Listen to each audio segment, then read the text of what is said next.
Voilà donc les 2 jours de travaux que nous avons eu à tenir ici au niveau de Sédhiou, c'est de faire le partage et la validation de notre plan stratégique. Et comme vous le savez, le processus avait démarré il y a quelques semaines.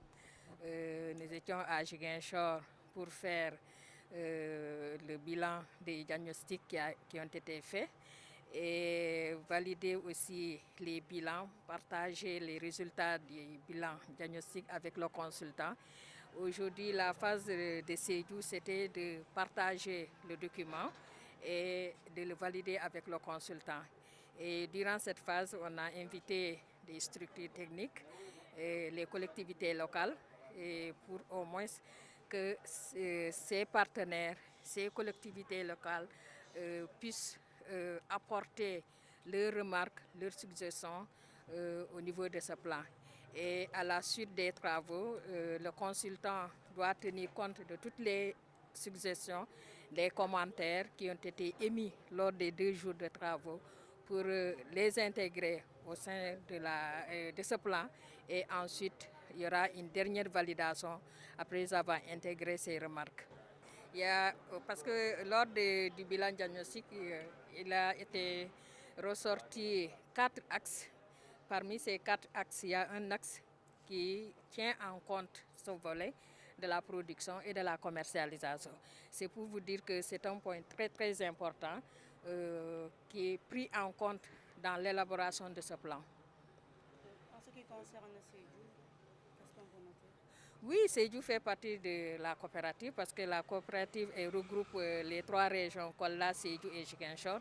Donc toutes les activités qui ont été énumérées, les programmes qui ont été énumérés dans ce plan concernent Sédhiou parce que Sédhiou est partie intégrante de la coopérative agroalimentaire de la Casamance. Le secteur genre, vous savez que le partenaire qui est en train de nous accompagner, qui est Socodivi Proced, qui est financé par le gouvernement canadien, eux, ils tiennent beaucoup à cet aspect-là, l'aspect genre. Donc, si vous voyez aujourd'hui, vous avez une présidente à la tête de la coopérative, c'est pour vous prouver que l'aspect genre a été toujours tenu compte au sein de la coopérative. Toutes les activités que nous menons, l'aspect genre est pris en compte. Vous pouvez nous énumérer les quelques activités que vous menez? Oui, la coopérative intervient dans la production, le traitement et la commercialisation du miel. C'est pour vous dire que nous sommes au niveau des 3 chaînes de valeur de la filière miel, c'est-à-dire la production, parce que nous avons nos riches, nous avons des apiculteurs qui sont à la base, qui produisent les gâteaux de miel. Et ces gâteaux de miel sont acheminés vers les unités de traitement et de conditionnement, c'est la phase de traitement. Après la phase de traitement, le miel déjà bien propre est acheminé vers la coopérative qui se charge de la distribution et de la vente. Donc nous sommes au niveau des 3 chaînes de valeur de la filière miel.